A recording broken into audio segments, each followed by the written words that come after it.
सुप्रभात बच्चों, मैं एस.के. मिश्रा, हिंदी शिक्षक, आज आप लोगों को कक्षा खष्टी के पंचम पाठ सीखो कविता को पढ़ाऊंगा, जिसके कवि विनोद चंद्र पांडे जी हैं। बच्चों, कविता की पहली पंक्ति इस प्रकार है। सदा परिश्रम करना सीखो, मातृभूमि हित मरना सीखो, कभी न दुख में डरना सीखो, कष्ट सभी का हरना सीखो। कवि बच्चों को समझा रहा है कि हमें हमेशा मेहनत करनी चाहिए, अपने देश के लिए मर मिटने के लिए तैयार रहना चाहिए।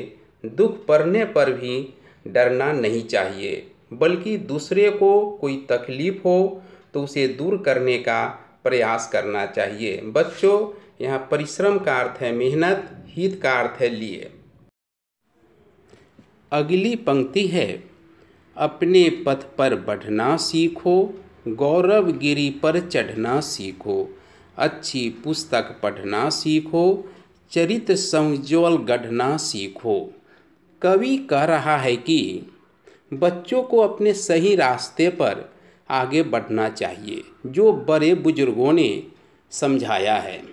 सम्मान की ऊंचाइयों पर चढ़ने की बच्चों को कोशिश करनी चाहिए, अच्छी पुस्तकें पढ़नी चाहिए और अपने चरित्र को उज्जवल बनाने का प्रयास करनी चाहिए।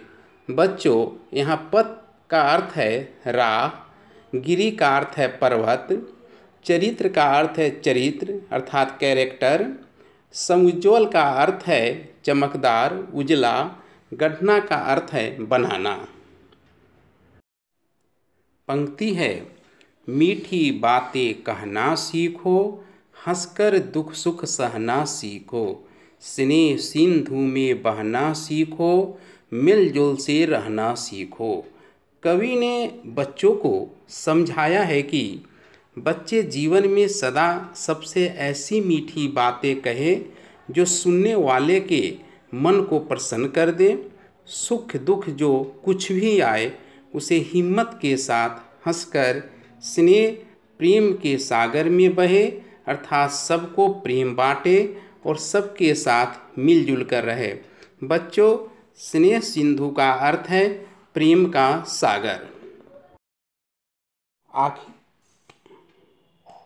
आखिरी पंक्ति है, जननी की जय गाना सीखो, जग को राह दिखाना सीखो, सच्चाई अपनाना सीखो, प्रभु को शीश झुकाना सीखो। कवि बच्चों को बहुत कुछ सीखने की सलाह दे रहा है। बच्चे अपनी माता रूपी जन्मभूमि का गुणगान करना सीखे, संसार को अपनी संस्कृति के गुणों के आधार पर सही रास्ता दिखाना सीखे, सत्य का मार्ग अपनाकर चलना सीखे और ईश्वर के आगे नतमस्तक होना सीखे। शीश का अर्थ है सिर, मस्तक अर्थात हेड। बच्चों, इस कविता के कवि हैं डॉक्टर विनोद चंद्र पांडे जी। डॉक्टर विनोद चंद्र पांडे ने अमर सुभाष, भगवान बुद्ध आदि महाकाव्य समेत करीब 70 पुस्तकें लिखीं। उत्तर प्रदेश हिंदी संस्थान ने उनकी रचना बाल कवितांजलि पर सूर्य पुरस्कार दिया था। वे एक IAS अफसर भी थे। धन्यवाद।